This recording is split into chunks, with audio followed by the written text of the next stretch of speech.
I'm Eric Miskell with EMSNOW, and welcome to this edition of EMSNOW Up Close. It's my pleasure today to speak once again to Brian O'Leary. Brian, of course, is the global head of e-mobility and infrastructure with Indium Corporation.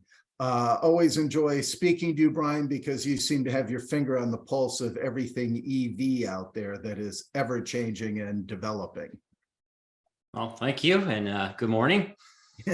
Listen, I wanted to start today by actually talking about where you're going to speak, some of your speaking things, because I think you do a great service to this industry by talking about these issues and promoting it. And usually we do that at the end of the interview, so I thought I'd flip it this time so people actually get the benefit of hearing that. So tell me, I know that you have two events here even within the next week.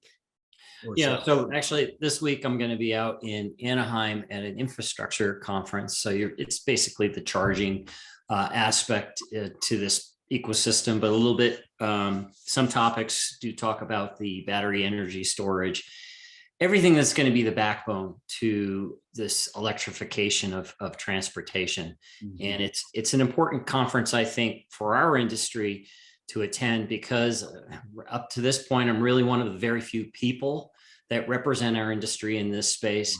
Folks are more focused on selling their equipment, not how it's going to work or if it's going to be reliable. And for us, reliability is a huge part of our business, and it's frankly, the industry is struggling. You can't miss a news headline that doesn't talk about charging not working when it's expected. So that's one conference. And then the other one, which is the assembly show, they're going to have a South venue. They call it Assembly Show South, which is going to be in Nashville. And I think they picked that venue because there's a lot of local business in the e-mobility space. You might be aware.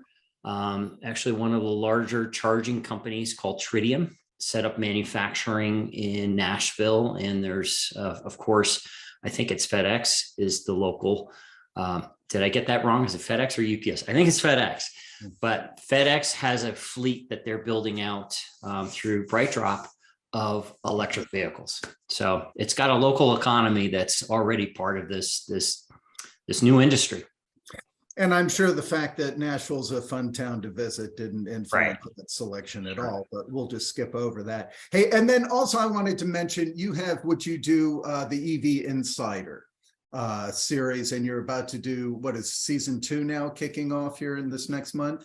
Yep. So we're kicking off season 2. And for those listening in who haven't heard of this, it is a business kind of scope a conversation with a lot of leading people in the industry, but more from a business standpoint. It's not meant to be a technical session.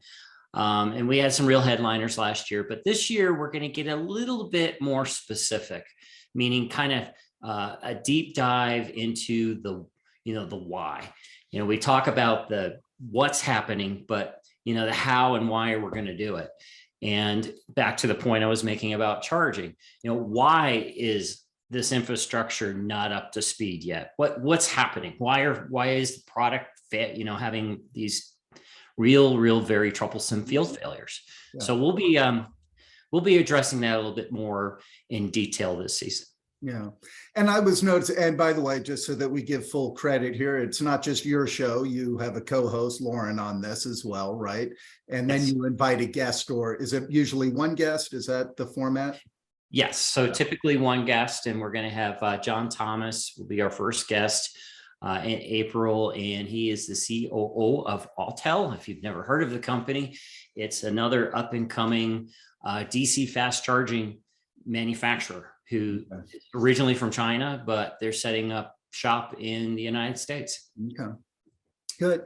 Listen, and I want to kind of pivot off of, I was told kind of 3 of the general topics that you're going to be covering in the EV Insider, and I think they're relevant for our conversation today. I mean, the way they were listed was reliability and customer experience, supply chain scaling, production, and battery storage and new technologies. So those are 3 general themes that you will be covering within. And I think they're relevant here too, because our chat before we started recording here, you were talking about, it's been several months since we last spoke, and quite a bit has changed. Why don't you pick up on that and share us with kind of what's new out there? I think you said that fortunately or unfortunately, a lot of your hypotheses were confirmed. Yes, yeah, it's unfortunate, but it's interesting. So this journey of getting our heads around this industry that is evolving very, very quickly, I like to share with the audience some real hard numbers. What we can quantify what's happening. So if you look at just EVs themselves, there is about a double the number of recalls in the United States. So we'll just focus on the US market as an example of electric vehicles versus their internal combustion engine counterparts. And you may say, well, why is that? Well, one of the reasons, obviously it's a new technology. There's always going to be growing pains with the new technology. But the other factoid is, well, electric vehicles have just a whole lot of more electronics associated with them, somewhere between 2 to 3 times the amount of electronics. And it was interesting. I was presenting at AIAG, which is the quality arm of automotive last year. And the CEO shared a number with the audience that automotive in general, just in general, all vehicles are seeing about a 26% increase in failures related to electronics. So when you kind of piece those both together, electronics is a good quarter, right, of all vehicles, but then you've got an EV that's got maybe up to 3 times that amount. So that is really playing out. We're seeing evidence that is what you would expect. You would expect more problems. You have more electronics, more problems.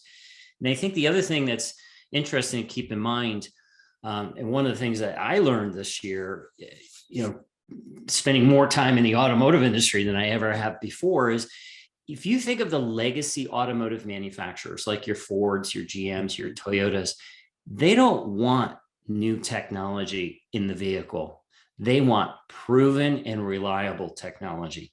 They're very resistant to, the gizmos. Okay, we'll call them the gizmos. And then Tesla came along and just kind of turned the industry upside down as a technology company now making cars. Well, now consumers want the gizmos, and that's really pushing the industry hard that, hey, that is going to be the competitive differentiator in a lot of cases. It's that sort of in-cockpit experience. Mm-hmm. So what does that mean? Well, that means things are just going to get more challenging for the automotive industry. It's just not used to dealing with a whole lot of electronics, or I should say technology. Mm-hmm. So interesting journey ahead. Yeah, but concurrent with that is you have new players coming into the market, right? So you don't just have the traditionals like you name, the big traditional automakers and Tesla. You have all these other ones who are coming in now. Yeah, I mean, the barriers of entry, and we've talked about this in the past, are much lower than they were even 5-10 years ago. Right. Talk about the electronics again. You've got the opposite being the mechanical. There's somewhere between 6 to 8% the moving parts in an EV versus a equivalent internal combustion engine. So what does that mean? It means that's a whole lot of engineering you don't need to do. And it's been simplified by the inherent design. Mm-hmm. So, for folks like Foxconn that comes out and says, hey, it's like an iPhone on 4 wheels, we're going to get into it and do it. Which, by the way, there was a great article last week where they're kind of like, well, it is a lot harder than we thought. Yeah, building vehicles is really tough, but that's not dissuading too many from trying. Right, but also the impact of failure is so much more critical, right? Your iPhone goes out, big deal. Your car goes out on the freeway at 60, there's an issue, right? So there's that whole reliability, dependability issue that is so critical to these products. Oh, absolutely. And actually, one of the case studies that we're going to be talking about at the assembly show. So we've got a 3-hour workshop focused on EVs, and we're going to be talking about sort of the behind the scenes of the electronics and how they play out in all of this, which is for a lot of people kind of a new conversation. Dendritic growth. I mean, we've been dealing with dendrites forever. Mhm. And there have been several documented, publicly known cases of dendrites essentially shorting out the infotainment system of an EV. When an EV has a problem, it shuts off immediately. I mean, I came home from the airport last night with an ICE vehicle and the engine light was on. I got a heck of a bill this morning, but anyway, I was still able to get home. Yeah. If that was an EV, it stops immediately. It's a complete shutdown. I would have been stuck, 1 o'clock in the morning out on the highway. So it's a different kind of animal. We got to get our heads around it. Yeah, no doubt. And then there's we've spoken about this before, just for the stress that's put on the overall system, the EV, due to the nature of the fact that it's always on, right? That this is Correct. the use is so much more. That hasn't slowed down or changed any, right? We're not designing that to be different now. It's just still full And gangbusters, right? And even so, I mean, if you think about voltage, vehicles are just, it's almost every day. The goalpost moves. We were talking internally as an industry about, well, how do you handle 5 volts? And by the way, that's the old test for, if you're a quality standard we look at. And it went from 5, I think was next 50 to 800 volts to 1500 volts. And now we're talking about 3000. So we started at 5 and now we're at 3000. We're talking about on the printed circuit board itself. I'm not talking about something else. Yeah. So, how do you do that? We don't even have a test for it. It doesn't exist, but it's happening. So nobody's slowing down because we've never done it before. And what's the real driver behind that is with higher voltage, you can do a lot more that, if the facilities in an area aren't up to snuff and infrastructure is going to really struggle to meet the requirements, one of the things you can play around with in Ohm's law is voltage. So if you have higher voltage, it really translates in most cases to higher charge or faster charging speed. And the automotive manufacturers don't have control over the infrastructure necessarily, and even where it's going to be installed, but they do have control over what the vehicle can handle in terms of voltage.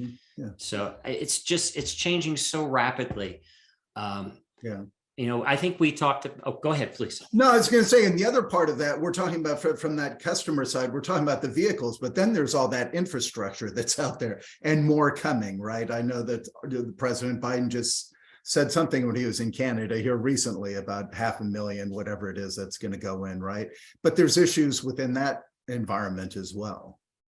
Yeah, I mean, infrastructure is it is going to be a struggle. I mean, there are different numbers and facts and figures that are put out there, in part because there's not any real good data, but there's a lot of anecdotal evidence of consumers who come up to a charger and then they report that this doesn't work. Yeah. And Consumer Reports, I think it was the 4th quarter of last year, put out a survey of users using the public chargers. That's the non-Teslas, because Tesla is a closed system. And I think the number was 78% reliability or uptime performance.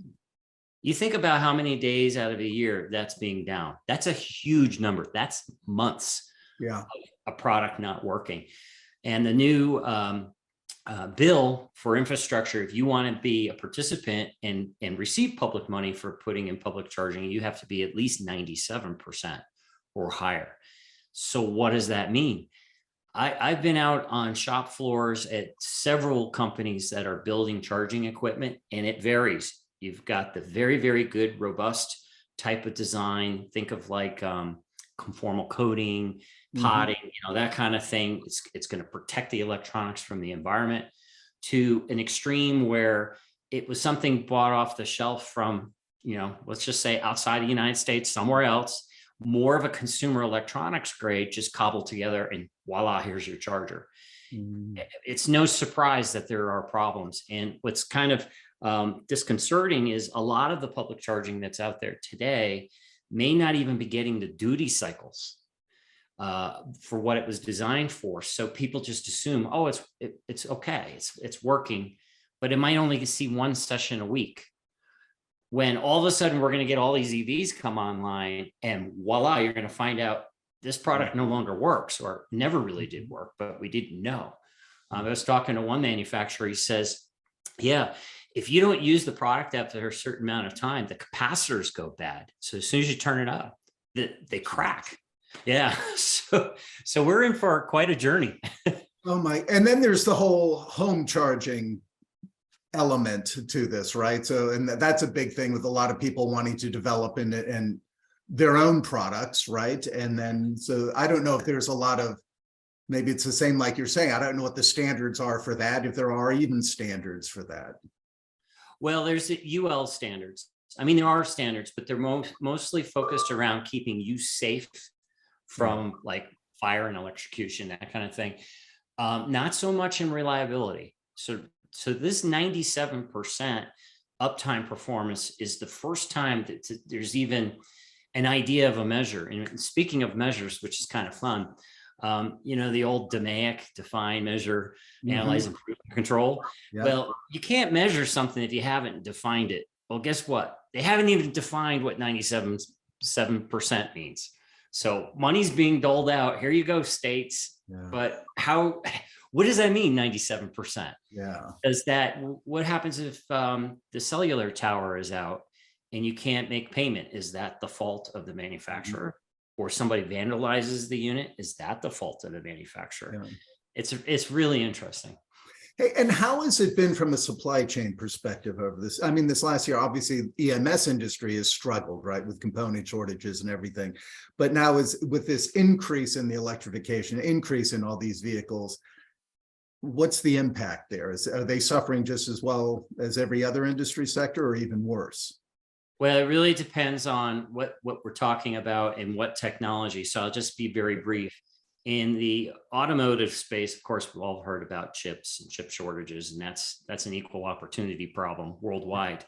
But specific to EVs, the big is the battery.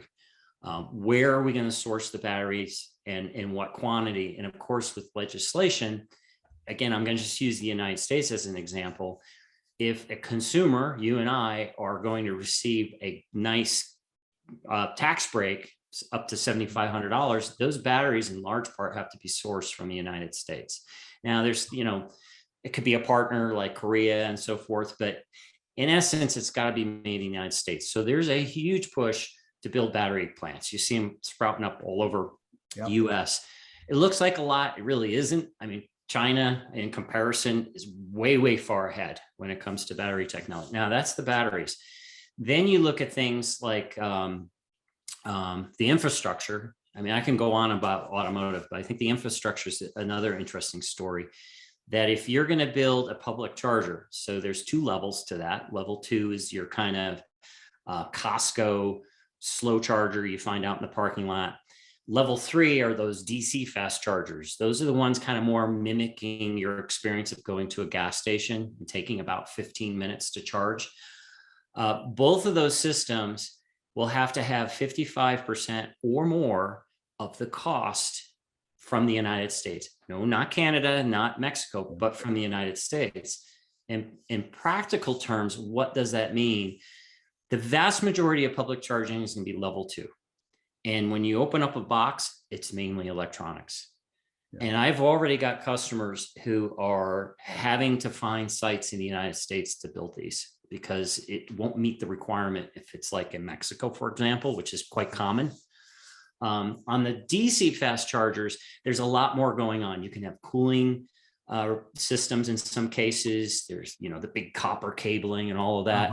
That might have kind of a different mix. But the point I want to make is the industry is in a bit of a tizzy, figuring out where are we going to build this? And okay, let's say it's in the United States at scale. You tell me the last EMS facility in the US you walked into that can build at scale like you see in like a China or I mean, they just really don't exist so much anymore.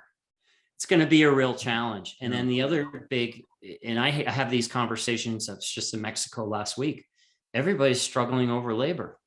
In Mexico, they already have a shortage. And American companies are looking to hire people from Mexico to come north to help build things. We're in for a ride. Yeah, we are. And it strikes me that, one of the things we spoke about last year, one of the times I spoke early on, that you thought there'd be a lot of recalls, right, in the industry. Yep. Now, this train isn't going to stop, right? This is moving forward. Not gonna stop. Right? Yep. So the industry, and I don't even know if it can be slowed, right? I mean, what's your impression? Or is the industry just going to have to kind of tweak it as we go and fix it as we go and hope for the best? Or what are we facing here?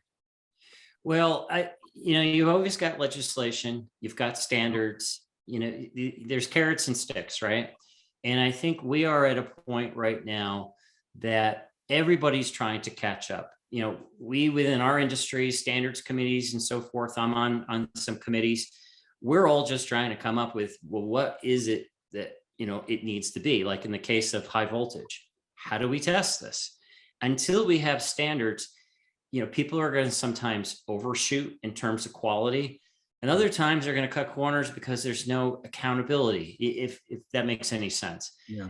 And when you put into the mix that the supply chain has inherently changed for automotive from a kind of a tier two, think of your like, your modern day Vitesco or your Valios or type companies who have staff that been there for a decade or more.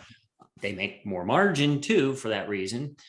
Run you through a PPAP, which is common in automotive, of course, to a tier, did I say tier two? I meant to say tier one, to a tier two EMS who may or may not have experience in automotive and using those, types of, not protocols, but means of manufacturing and discipline and knowledge and wisdom. This changes everything for a lot of the OEMs who have relied very heavily on a supply chain that did a lot of the work for them. They focus on design, throw it over the fence, and it comes back. But back in those days, it was mainly mechanical. And electronics was kind of like an added module. That's all flipped upside down. It's mostly electronics with maybe a little bit of mechanical. So to answer your question, we're all figuring this out. Clearly figuring this out. Yeah. Well, tell me then from the Indium perspective too, you guys make the glue that holds it all together, so to speak, right? So, so there must be challenges within that too, and keeping up with this ongoing demand on the electronics, right? So how is Indium responding? Well, there's some good news. There is some good news. And the good news is a lot of the solutions from our vantage point that meet the new requirements or the challenges of the day are actually old solutions. A lot of the solutions that lend themselves to high reliability have been out there for some time. So it's not like you got to, invent a brand new material because whatever's being done has never been seen before in terms of the actual technology, requirement. So like, high rel, for everything from high rel alloys, which we're, involved with, obviously, to, as you said, the glue, how you put together, power electronics.